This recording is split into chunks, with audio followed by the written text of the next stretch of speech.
buenas tardes. Estamos aquí en un webinario más del Laboratorio Nacional de Resiliencia Costera. Muchísimas gracias a todos por estar aquí. Estamos transmitiendo a través del Laboratorio Nacional, del canal de Facebook del Laboratorio Nacional de Resiliencia Costera, LANRESC, y también a través de la página de Facebook de UNAM Campus Yucatán. Muchísimas gracias por permitirnos estar aquí en este espacio.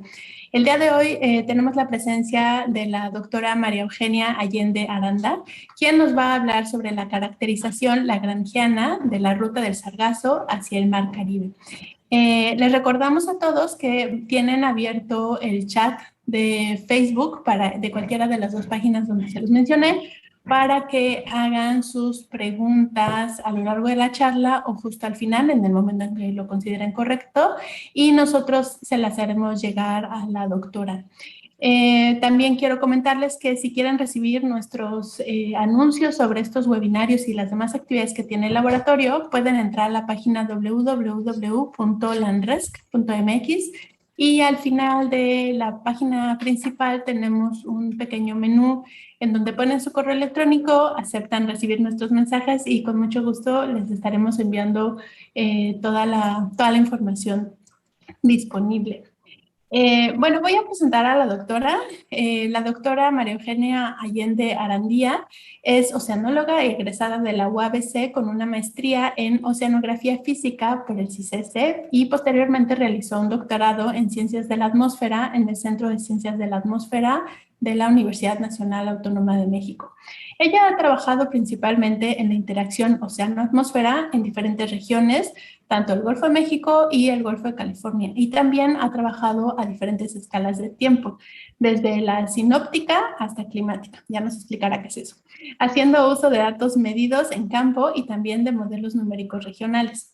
En el 2016 se incorporó como investigadora al Laboratorio de Ingeniería de Procesos Costeros del Instituto de Ingeniería de la UNAM, aquí en CISAL, Yucatán, a través del programa Cátedras CONACYT, y a partir del 2019 es como investigadora asociado CEL también en ese laboratorio. Ella pertenece al Sistema Nacional de Investigadores y actualmente colabora con nosotros en la RESC en la línea de observatorios costeros de transdisciplina. También ha colaborado con otros grupos interdisciplinarios como el Grupo de Interacción Océano-Atmósfera del Centro de Ciencias de la Atmósfera, y actualmente colabora también con el Grupo de Investigación del Laboratorio de Ingeniería y Procesos Costeros de la Unidad Académica CISAL, como ya les mencioné, del Instituto de Ingeniería en su sede de CISAL, Yucatán. Doctora, muchísimas gracias por estar aquí. Gracias, Enef. Buenos días a todos. O tardes bueno, ya. Pues, gracias, buenos días. Y creo que podemos empezar. Muchísimas gracias y dejen sus preguntas. Bueno, pues buenas tardes. Mucho gusto. Les agradezco que se hayan conectado y se hayan tomado un tiempo para escuchar esta plática, que es un tema muy recurrido en los últimos meses y años.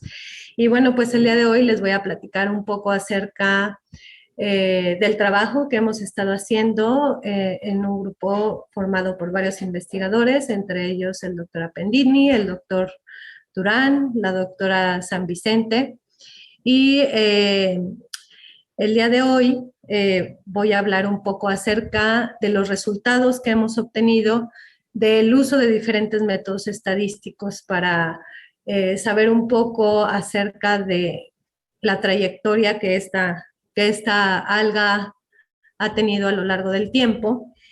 Y bueno, un poco la motivación de esta investigación está basada en las últimas grandes arribazones que han tenido ciertos impactos en diferentes sectores. Sin embargo, más allá de los impactos, pues esta masa de alga que viaja desde el Atlántico ecuatorial, pues está en el ecosistema porque favorece la conectividad entre diferentes regiones distantes en espacio, ofrece áreas de descanso, de alimentación y de reproducción para diferentes tipos de organismos. Y bueno, el sistema en general, me refiero al sistema climático, es decir, océano, atmósfera, ha tenido diferentes cambios y uno de estos reflejos es en las últimas décadas las grandes arribazones, ¿no? La cantidad atípica de sargazo que ha llegado a las costas mexicanas. Y bueno, a partir de esto se han abierto muchísimas áreas de investigación.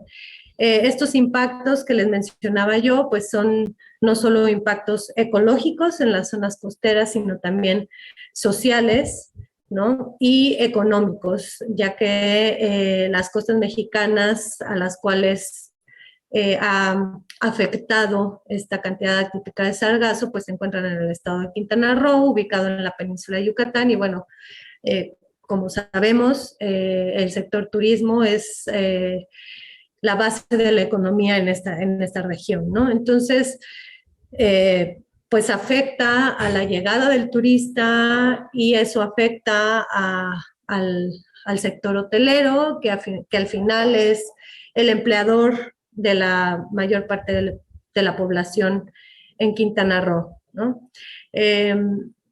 Respecto a esto, pues ha habido, no se había tenido este interés por estudiar hasta que el impacto económico fue tal que entonces se decidió empezar a estudiar esta alga con objetivos más definidos, ¿no? Entonces, esta falta de información pues le ha llevado al gobierno, tanto federal como estatal, pues a lo mejor no tomar las medidas necesarias o las mejores medidas para evitar estas grandes arribazones o para controlar o contenerlas, ¿no? Entonces, pues todo esto no solo es el sector ciencia el que participa, sino es el sector gobierno, el sector privado, que entre ellos debería generarse una sinergia para trabajar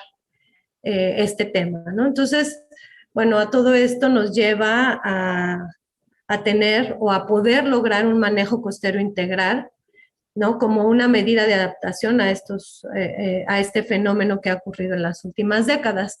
Entonces, pues hasta hoy se han estudiado, se han hecho casos de estudio, cosas muy concretas. Sin embargo, se ha reportado que desde 1970 se han observado arribazones de sargazo.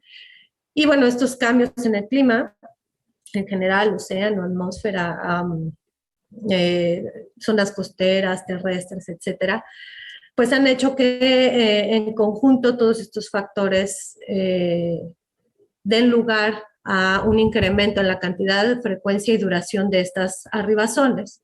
Wang y Hook en el 2017, mediante análisis de imágenes de satélite, hicieron esta investigación, ¿no? Una investigación de análisis de datos medidos in situ, y entonces encontraron que hay diferentes, en particular, ¿no? Hay años en donde las arribazones son mucho mayores, ¿no? A partir del 2011, esta es una animación que les estoy pasando un poco rápido, pero lo que quiero que observen en ella, ¿no? Es este estudio en donde a partir del 2011, en el Atlántico ecuatorial, este incremento en la masa del alga se ha dado con mayor frecuencia y en mayor volumen, ¿no? La más significativa es la del 2018, aquí les muestro la del 2014, pero la que mayor cantidad de alga ha traído a las costas mexicanas, pues ha sido esta última, ¿no? La del 2018. Ahora, aquí se las muestro, viene a partir del 2017 y esta cantidad de sargazo pues es histórica, ¿no? Que ha llegado a las costas de Quintana Roo. Entonces, se han hecho estudios y se han reportado el hecho que la distribución del sargazo está basada pues en la advección por parte de las corrientes. Sin embargo, pues existen otros factores que influyen en que este sargazo llegue a las costas, ¿no? Recientemente se ha demostrado que el transporte inducido por el oleaje en la superficie del océano pues es determinante el considerar el efecto del viento, ¿no? Como pudieron ver en la animación, la dinámica que ocurre en el Atlántico ecuatorial es súper importante para que el sargazo entre al Mar Caribe y llegue a las costas de México, ¿no? Se ha reportado un incremento en la biomasa para el 2011 del 180% de estas algas y para el 2012 del 255%. ¿No? Entonces son números que sí prenden un foco rojo acerca de este fenómeno que ha ocurrido. Ahora, los resultados que se han obtenido son resultados robustos y lo que se ha hecho es determinar la variabilidad anual y estacional que ha tenido el sargazo a lo largo de su trayectoria desde el Atlántico ecuatorial. Como les había mencionado, lo que se ha hecho son casos de estudio, es decir, se estudian en particular ciertos años, ciertas condiciones.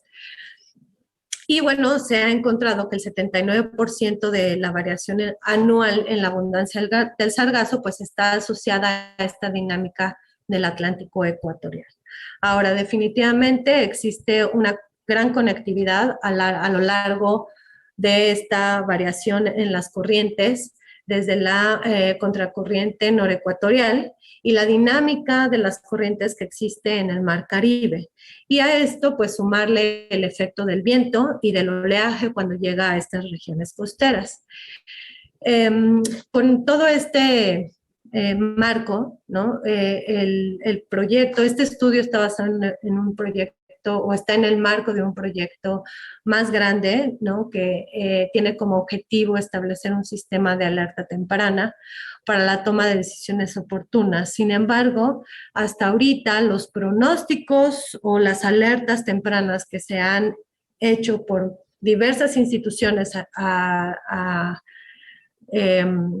tanto nacional como internacionalmente, pues son sistemas de alerta con una escala temporal de días. En un panel de sargazo organizado por CONACYT, decían que el sector privado lo que necesita es una alerta no de días, ¿no? Porque operativamente para ellos es imposible solucionar esto, ¿no? O no de la mejor manera posible, ¿no? Entonces ellos decían un sistema de alerta o solicitaban un sistema no, de alerta temprana, pero en una escala de meses o años, ¿no? Lo que a nosotros como investigadores, pues sí se torna un poco más complejo, ¿no? Entonces, bajo este esquema, este proyecto para este proyecto se plantean tres objetivos principales. Uno es establecer el método de mapas autoorganizados, ¿no? Como una síntesis lagrangiana de la dinámica del océano. Comparar estos resultados con las estructuras coherentes lagrangianas climatológicas y las trayectorias que se encuentran a partir de este análisis.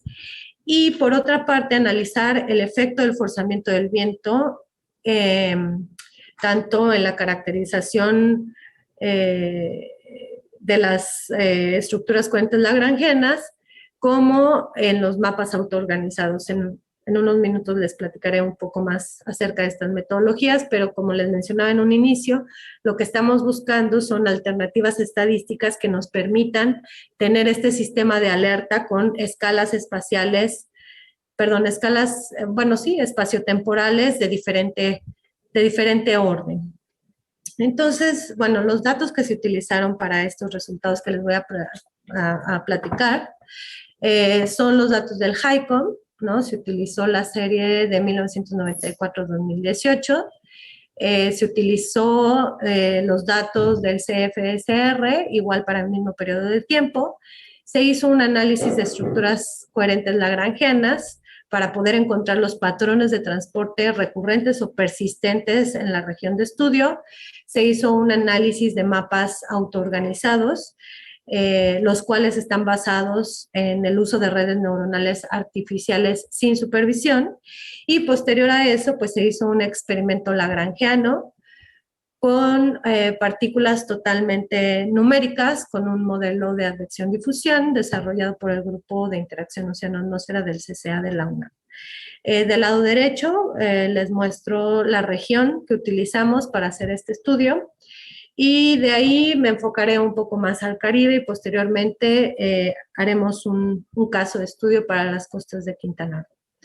Entonces, platicando un poco acerca de estos métodos, las estructuras coherentes lagrangianas están basadas en poder identificar las trayectorias espaciales de máxima atracción. ¿Esto qué quiere decir? Que constituyen, es un campo vectorial, ¿no? Que se genera a partir de las velocidades instantáneas y lo que hace es encontrar estas regiones en donde obtiene la componente normal, que es la que genera las zonas de atracción, ¿no? Y además, en estas zonas de atracción, la componente tangencial es la que hace que estas líneas, estas trayectorias se estiren, ¿no? Entonces, este método constituye simultáneamente o genera unas barreras de transporte y estas trayectorias que encontramos pues maximizan la atracción normal de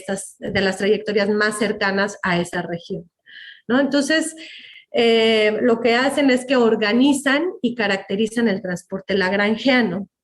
Ahora, estas trayectorias son trayectorias que cuando se utilizan estas bases de datos de manera climática, es decir, un promedio del 94 al 2018, lo que encontramos son trayectorias recurrentes o persistentes, encontramos zonas de máxima atracción, pero así como encontramos estas zonas de máxima atracción, aparecen regiones aisladas y estas fronteras, ¿no? Lo que hacen es dar lugar a estas barreras de transporte, ¿no? Por ejemplo, en la imagen del lado derecho tenemos esta partícula azul, ¿no? En donde tenemos esta trayectoria, ¿no? Inicial hacia la derecha. Y lo que hace este método de estructuras coherentes lagrangianas es encontrar las zonas de atracción, que sería esta línea roja, y las zonas de pues, repulsión o hacia afuera de esta región. Entonces, cuando utilizamos un modelo, ¿no? En este caso, la ventaja de este método es que en el dado caso que la partícula en el modelo numérico fuera en la dirección contraria a donde realmente se está yendo esta partícula, podemos ver que con el método encontramos la misma zona de atracción y la misma zona de repulsión, ¿no? Por eso es un método muy importante y además poco utilizado hasta el día de hoy. Entonces, si tenemos este mapa de las corrientes promedio para los 25 años que utilizamos, entonces podemos observar que hay regiones donde las corrientes son mucho más intensas y el resultado de estas estructuras coherentes climáticas pues son realmente saber qué es lo que está pasando con las corrientes en estas regiones, ¿no? Podemos identificar zonas de máxima atracción, que son los valores de 1 o cercanos a 1. Podemos encontrar las zonas las zonas blancas, ¿no? Que son las regiones aisladas, y de esta manera identificamos perfectamente cuáles son las regiones o las zonas más importantes de acuerdo a la capacidad que tienen estas corrientes de formar canales de trayectorias. Entonces, eso en cuanto a las estructuras coherentes lagrangianas. Y por otra parte, ¿qué pasa con los mapas autoorganizados? Bueno, pues esta es una técnica no lineal, como les mencionaba, de redes neuronales artificiales no supervisadas, ¿no? Que lo que hacen es que permiten visualizar, clasificar, agrupar y detectar patrones complejos de diferentes tipos de variables, ¿no? Las cuales se ingresan al entrenamiento de forma simultánea Y en el caso de que sean no lineales, pues esto también es considerado dentro de este entrenamiento no supervisado. Entonces, esta técnica, bueno, en los últimos años se ha utilizado para la caracterización de corrientes a largo plazo y para estudiar posibles condiciones hidrodinámicas en regiones específicas. Otra ventaja de este método es que los resultados nos arrojan la variabilidad espacial y temporal de los datos que estamos analizando. Una imagen más concreta acerca de este método, ¿no? Tenemos variaciones espaciales, pero también tenemos variaciones temporales, en donde se genera un arreglo y por medio del radio de influencia por vecinidad, se encuentran diferentes patrones. ¿Okay? Entonces, lo que tenemos como resultado es una variabilidad temporal, una variabilidad espacial en 2 dimensiones. Estos son los resultados de los patrones que se obtuvieron en un arreglo de 3×3. Les explico un poco. El patrón número 1 es el primer mapa en la esquina superior izquierda. No sé si vean mi cursor, pero es este. Y de ahí va hacia abajo en la columna. El patrón número 2 es el de la columna de la izquierda, abajo, en medio. Y el 3 es el último. Después el 4 en la segunda columna, en la columna del medio, arriba. 5, 6 y así sucesivamente. Entonces, lo que quiero mostrarles aquí es cómo este método logra encontrar diferentes patrones en donde, por ejemplo, la corriente de lazo se ve identificada, pero en otros patrones lo que se intensifica o lo que se ubica es la corriente norecuatorial, del Atlántico norecuatorial y la retroflexo contracorriente que le llaman enfrente de las costas de Brasil, o por ejemplo lo que sucede ya para entrar al Mar Caribe cerca de las Antillas, ¿no? O que son los 2 recuadros arriba a la derecha, o lo que sucede, ¿no? En los países de Centroamérica en donde se forma un giro. Ahora, este arreglo de 9 patrones, ¿no? Lo que nos explica es, representa la variabilidad de las corrientes en porcentaje, ¿no? Lo que quiero que vean es que el patrón número 5, ¿no? Ya tiene 0% y es por eso que se define un arreglo de 3×3, porque la variabilidad de estos 25 años está explicada en 8 patrones. ¿Ok? Ahora, parte de las salidas de este método, ¿no? Son las Best Match Units. Lo que nos dice es el periodo de tiempo que cada patrón permanece, ¿no? Y en el panel superior les pongo el número de días que permanece. Si se fijan, no son periodos de tiempo fijos, sino que hay patrones que duran 80 días, 177 días, 218, etcétera, ¿no? Y el panel de abajo lo que nos dice es cuál es el patrón asociado al periodo de tiempo climatológico, es decir, de un año. ¿Ok? Entonces, bueno, estos son los métodos que utilizamos y sobre estos 2 campos de corrientes se hicieron los experimentos lagrangianos. Se utilizaron los campos de velocidad del HICOM y las salidas de los mapas autoorganizados. La zona de liberación de partículas para los experimentos lagrangianos están ubicadas en la región definidas en el paper, en el artículo de Wang y Hu, ¿no? Que es la zona del Atlántico norecuatorial.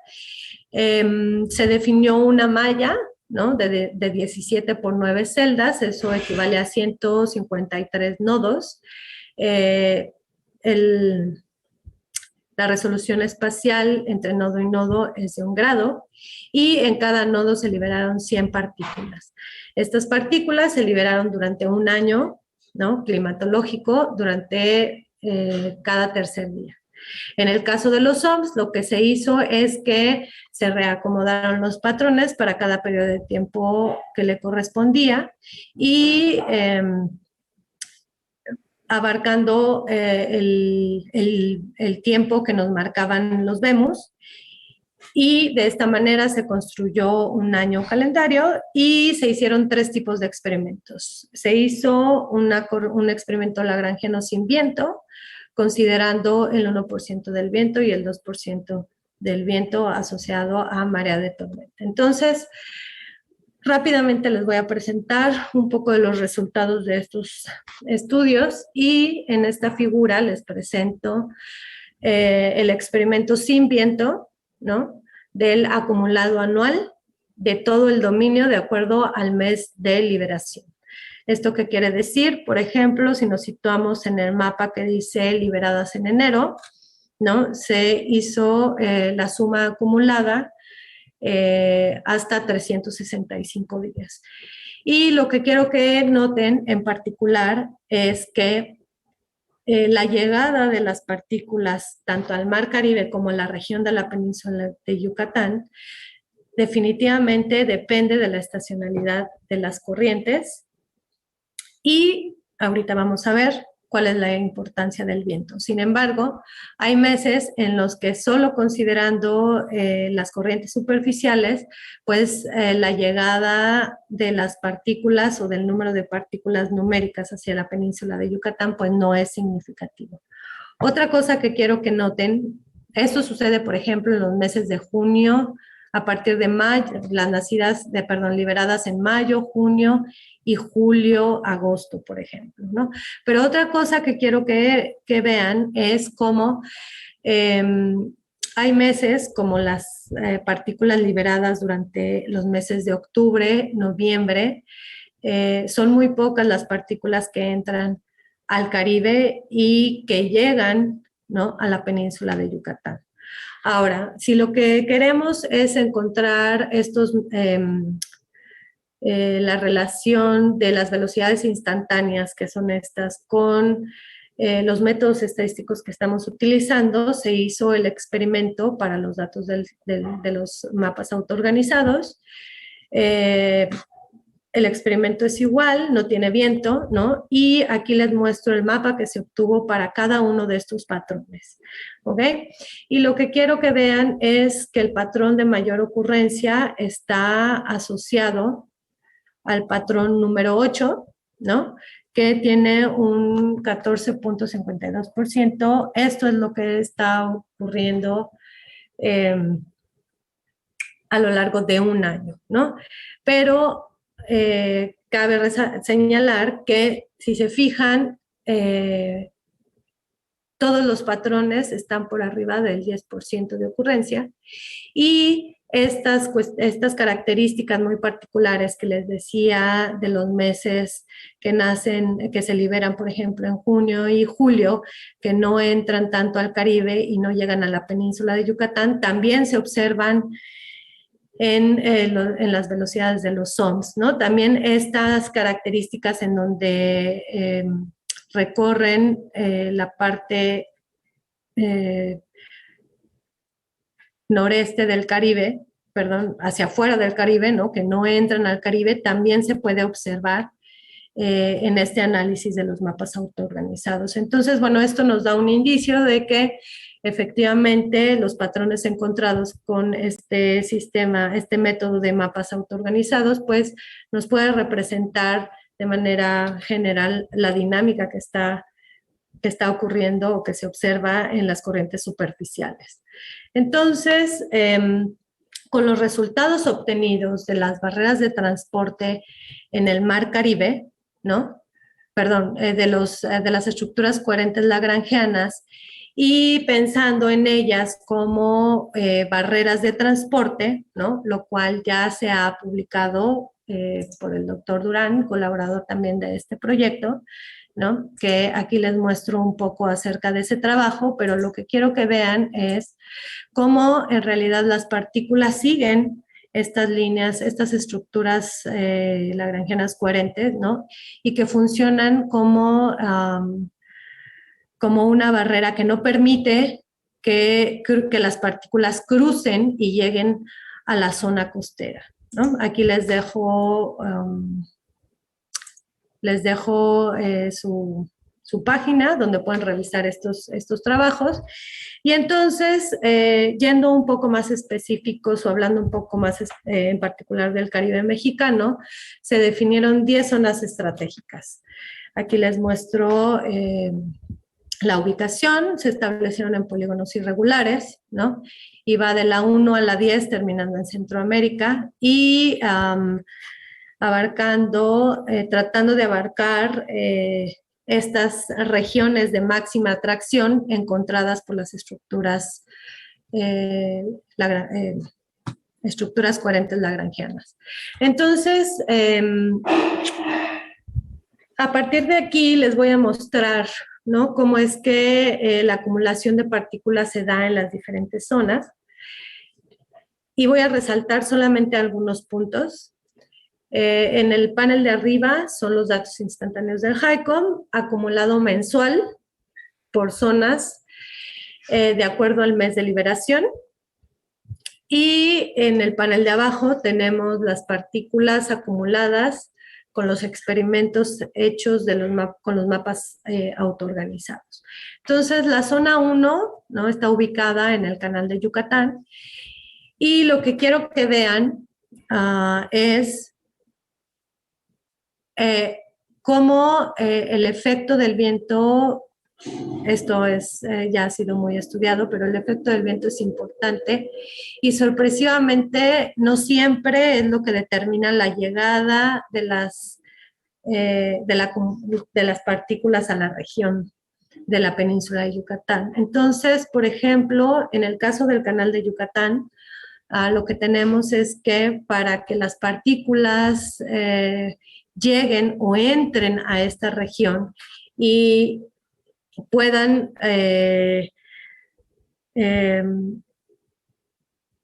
tener la trayectoria que siguen las estructuras coherentes lagrangianas, al menos necesitamos tener un forzamiento del viento del 1%.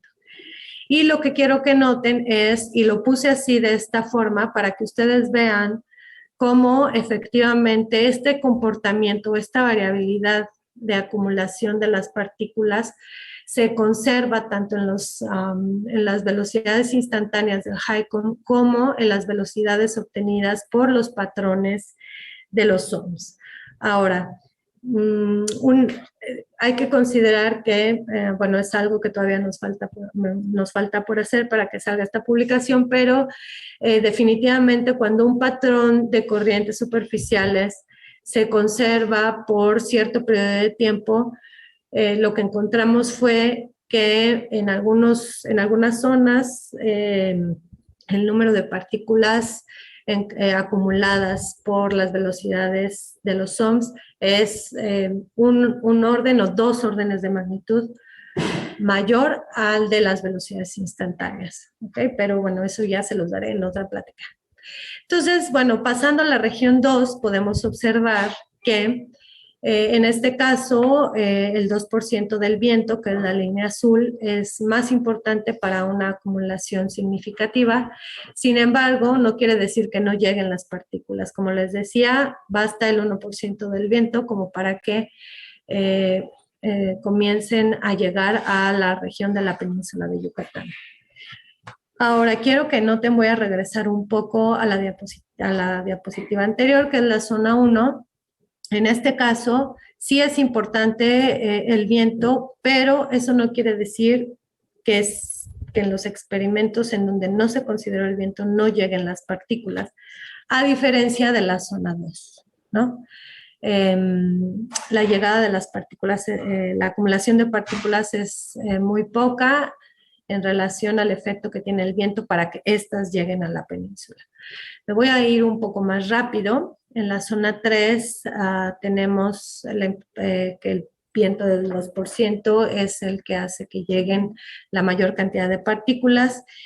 Y no es una animación, pero quiero que vean, por ejemplo, aquí como siguiendo la línea azul, que es la que corresponde al 2% del viento, esta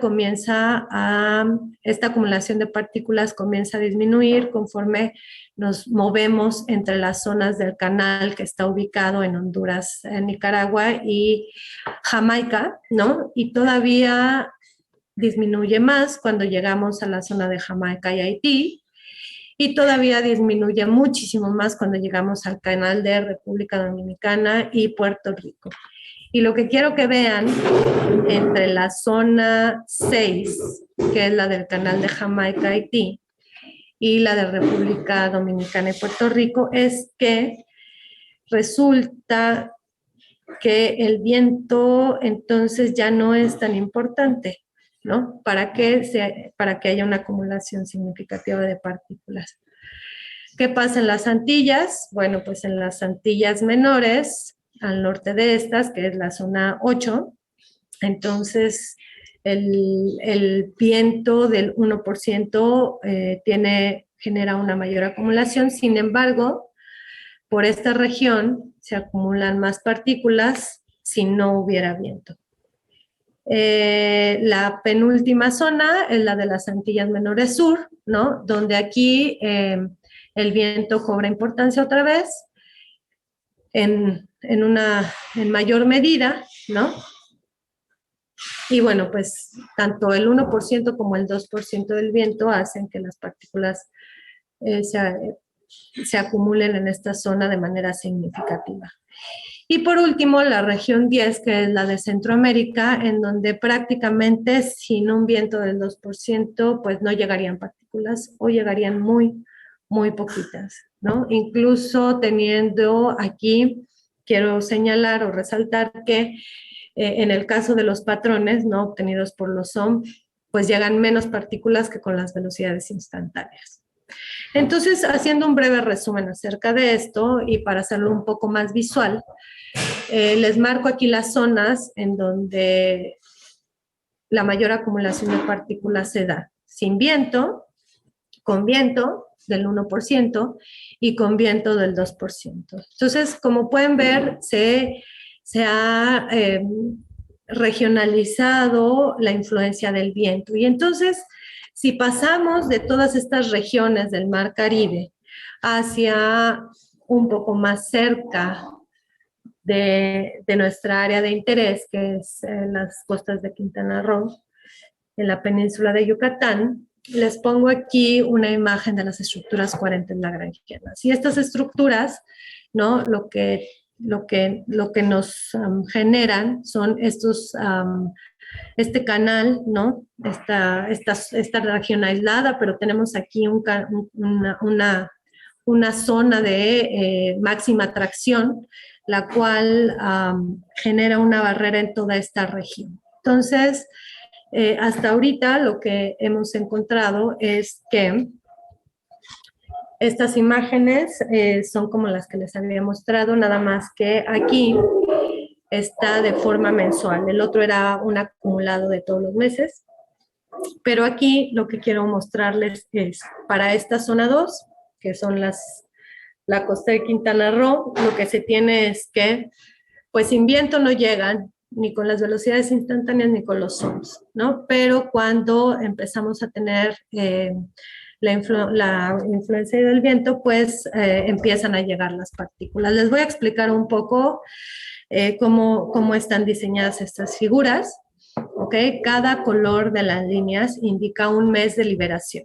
Por ejemplo, la línea con asteriscos rojos son partículas que se liberaron en el mes de enero, ¿no? Y lo que nos dice es que si se liberaron en enero, navegaron o nadaron, febrero, el siguiente punto, espero vean mi cursor, febrero, marzo, abril, para mayo ya estaban llegando a la región de la península de Yucatán, es decir, ya se contabilizaron en esta zona 2, ¿ok?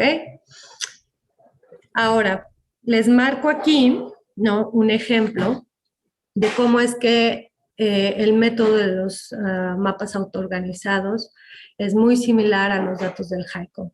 Si vemos en este último panel de abajo, el experimento con el 2% del viento y las partículas que se liberaron en el mes de marzo, que en las del HYCOM es la línea azul con asteriscos, ¿no? Estas partículas se liberaron en marzo, es decir, en el 01, y entonces navegaron o nadaron o se desplazaron marzo, abril, mayo, junio, y ya para julio empezaron a llegar a la península. Entonces, si eso lo trasladamos a los mapas autoorganizados, el patrón de nacimiento corresponde al S4, del lado derecho arriba, lo marqué en rojo, ¿no? Que son estos meses, el mes de marzo que entra dentro de este patrón.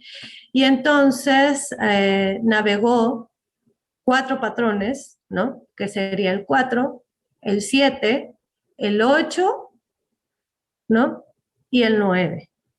En este caso ya tenemos la llegada de las partículas a esta región, ¿no? Esto es un poco para que visualmente nos demos cuenta que los patrones efectivamente sí están representando la variabilidad de las corrientes. Entonces, con esto quiero hacer un resumen, ¿no? Del lado izquierdo tenemos las partículas liberadas en el eje de las Y, los meses liberados con el HYCOM, y en el eje de las X tenemos los meses que navegaron estas partículas. El color de los círculos indican la cantidad de partículas, y entonces lo que quiero que noten aquí es que esta distribución de concentración de partículas se observa tanto en el HYCOM como en los mapas autoorganizados, ¿no? Tanto con el 1% del viento como con el 2% del viento.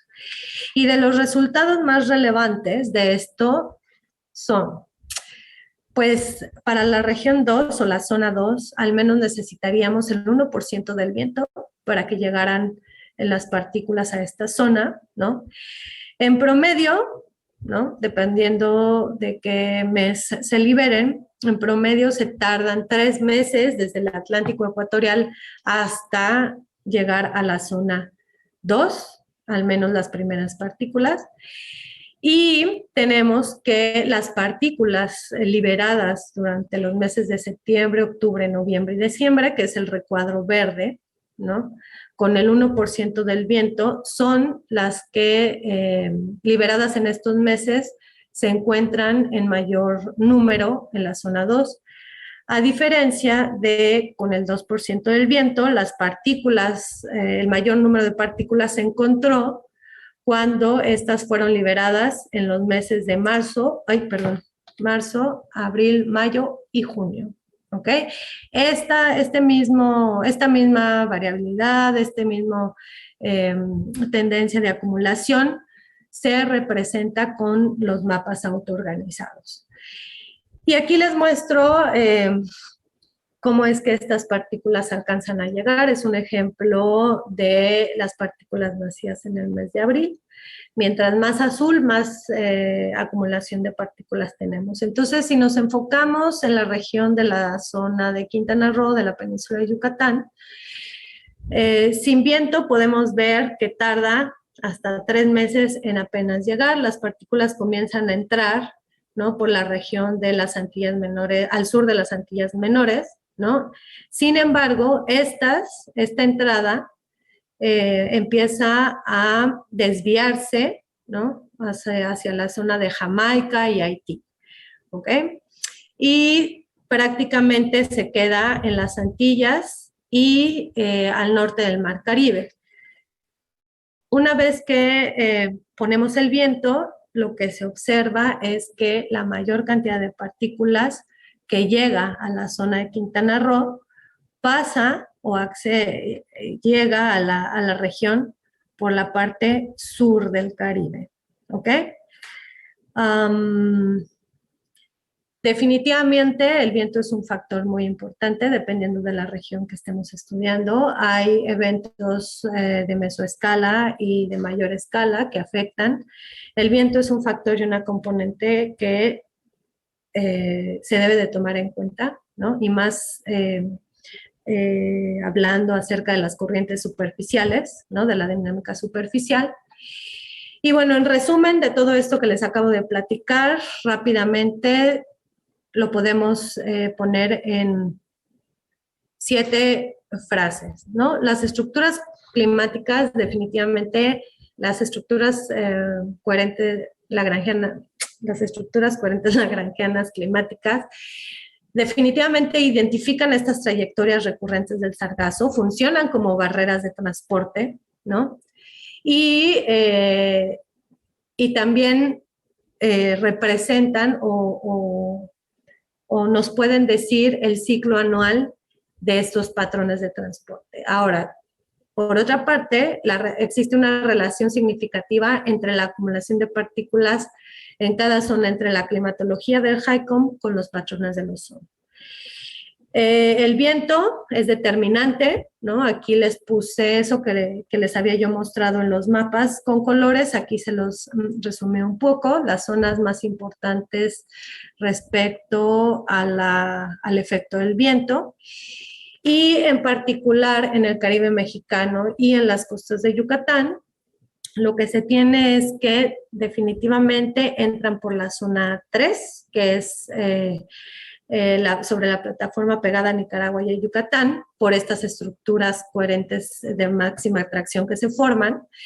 Las barreras de transporte no se cruzan a menos que el viento supere el 2%, perdón, la intensidad del viento sea mayor al 2%. Las partículas liberadas en los meses de otoño e invierno, con el 1% del viento, son las que llegan a la península de Yucatán en primavera del siguiente año, ¿no? Y las liberadas en los meses de primavera con un viento, un forzamiento del 2%, son las que llegan a la península en el verano del mismo año. ¿Ok? Entonces, bueno, aquí hay varias cosas, resultados muy importantes acerca de la variabilidad, la dinámica y la trayectoria de las partículas de los experimentos lagrangianos. Sin embargo, respecto a los métodos utilizados, creo que se fundamenta el uso de estas bases de datos climáticas para ayudarnos a tener un sistema de alerta temprana. Y este sistema, ¿cómo funcionaría un poco? Sería tener implementados los SOMs, como redes neuronales artificiales sin supervisión, introduciendo una base de datos de viento y corrientes simultáneamente para que encontrara los patrones. Una vez que esté entrenada la red y a partir del cálculo de la menor distancia euclidiana entre el sistema y el campo de vientos, se determinarían las trayectorias dominantes, específicamente bajo esas condiciones hidrodinámicas que se introducen a la red neuronal. Posteriormente se determinarían las barreras de transporte, se correría el modelo de advección de partículas, se determinarían los tiempos aproximados de arribo y las zonas de máxima acumulación. Aquí les dejo 2 animaciones, ustedes disculpen los brinquitos, pero problemas técnicos. Les explico un poco. Del lado izquierdo tenemos una animación sin viento, del lado derecho tenemos el 2% del viento y es el acumulado anual, ¿no? El título de la figura dice nacido en X mes y lo que ven es el acumulado mensual, es decir, hay 12 frames por cada mes de nacimiento, ¿no? Que es, digamos, la trayectoria que seguirían las partículas partiendo de una base de datos climática diaria, ¿no? Y podemos observar estas diferencias que ya hice mención anteriormente, ¿no? La llegada de las partículas a la región de la península de Yucatán. Y, por ejemplo, esto que les mencionaba, en donde hay meses que las partículas no llegan al sur, no entran al sur del Caribe, a diferencia del efecto que puede tener el viento sobre esta distribución espacial. falta mucho trabajo por hacer. Esto es un poquito de lo que hemos hecho.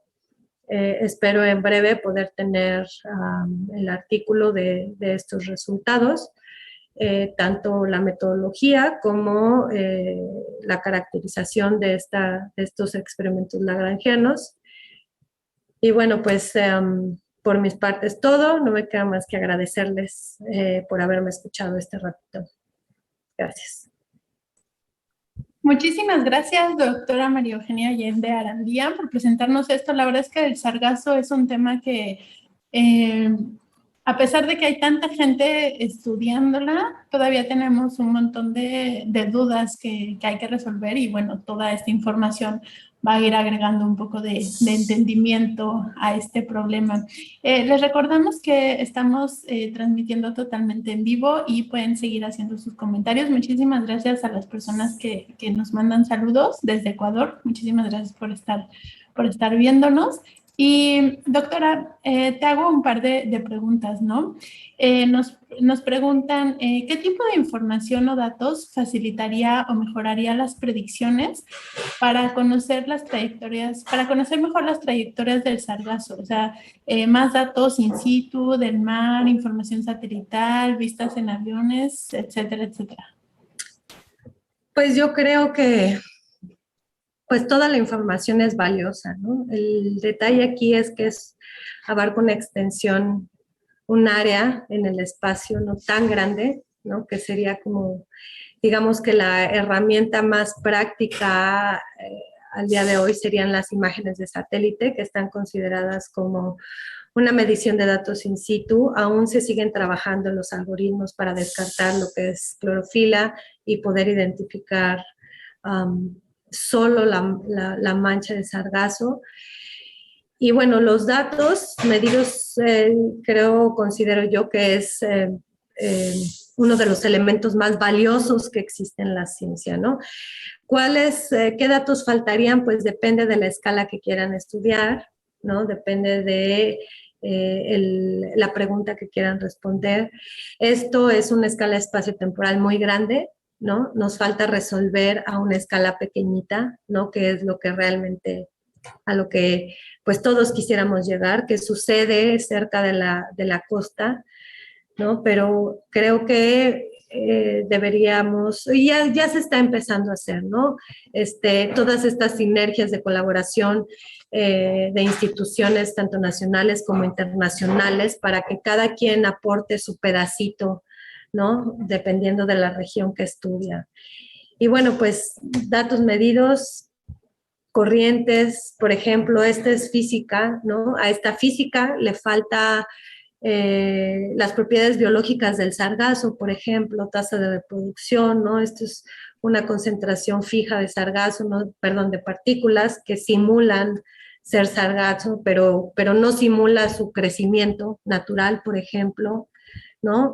Esta biología que falta incorporar a todos estos estudios, ¿no? Que se han hecho, ¿no? Pero en casos de estudio a escalas más pequeñitas, también ya se está trabajando en la modelación numérica de la biología del sargazo, ¿no? Pero yo creo que cualquier dato en donde se mida es importante y súper valioso.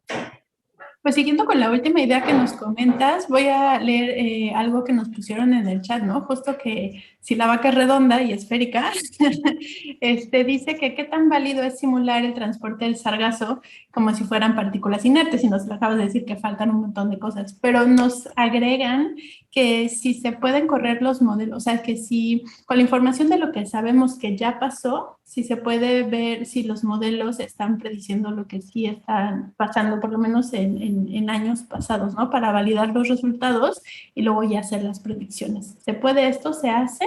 ¿O? Sí se hace, pero tenemos que recordar que siempre las herramientas numéricas, así con mayúsculas herramientas, ¿no? Lo que hacen es tratar de reproducir lo que está pasando, ¿no? Sin embargo, siempre hay cierto porcentaje de error. Ahora, ya hay modelos que incorporan estas cuestiones biológicas en cierta medida, ¿no? No en su totalidad, pero sí. Sí sí se puede trabajar en hacer un retroanálisis o un hintcast, ¿no? Simulando, haciendo las simulaciones con lo que ya se conoce y ya se tiene.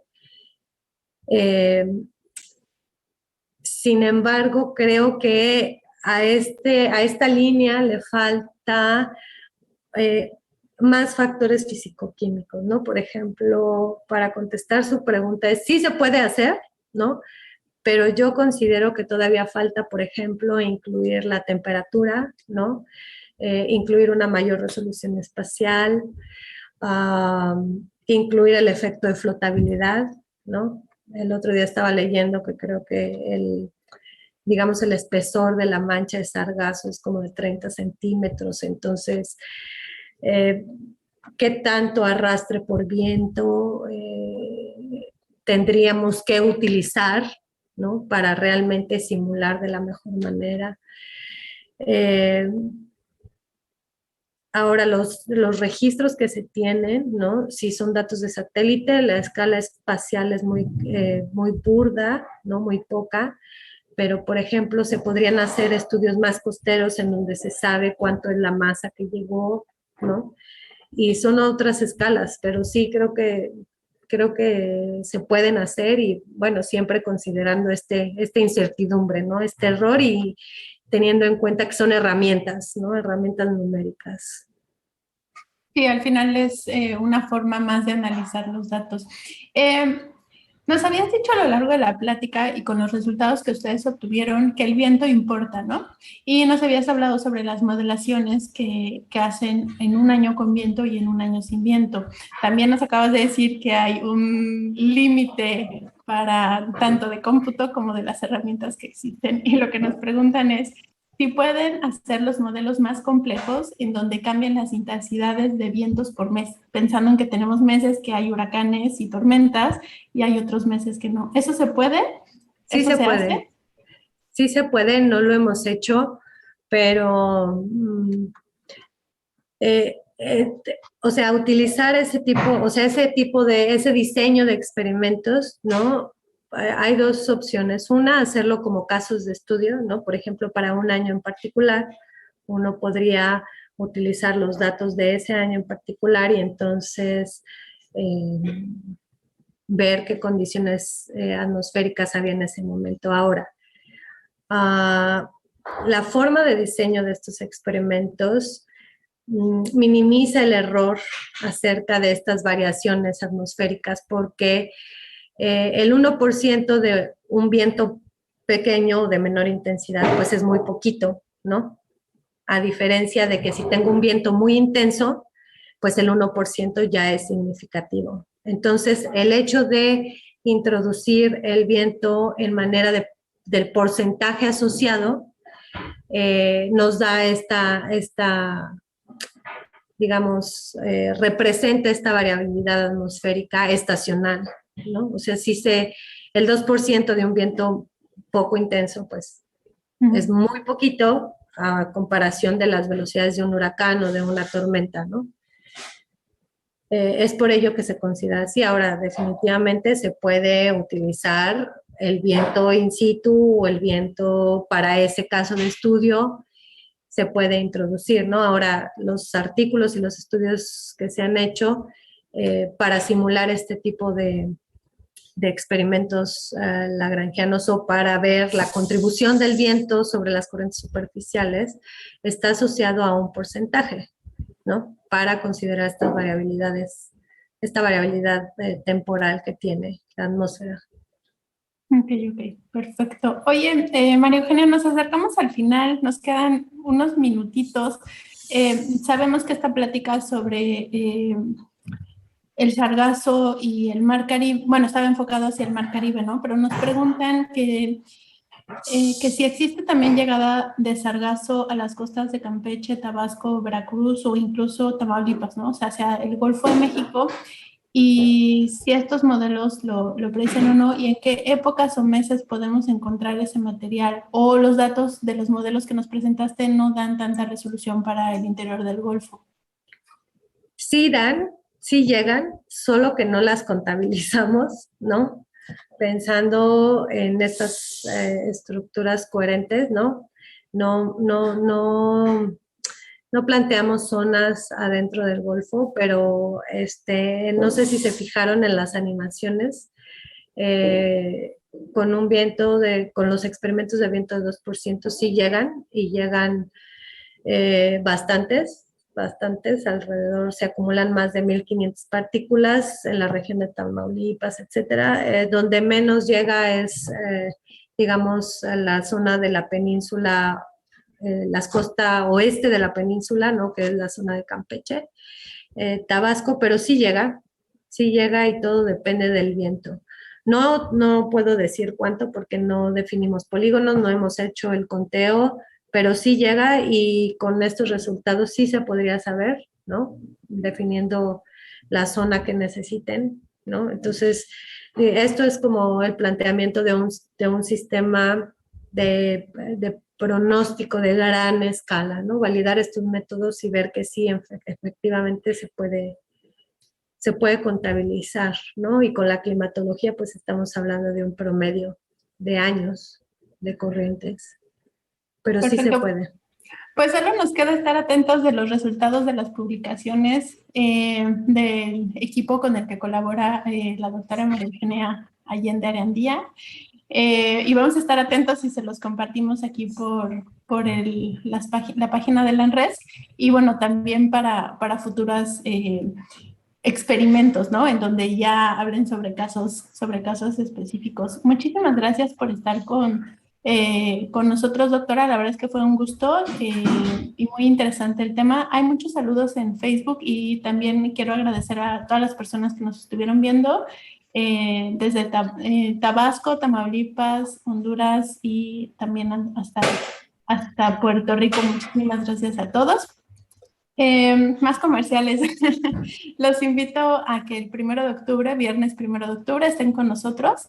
Va a estar el doctor Luis Brito Castillo y vamos a hablar sobre observaciones de humedad relativa en México y su utilidad para estudios de nieve. Una vez más, doctora, muchísimas gracias. Gracias a ustedes. Bueno, gracias a todos. Nos vemos pronto. Hasta luego.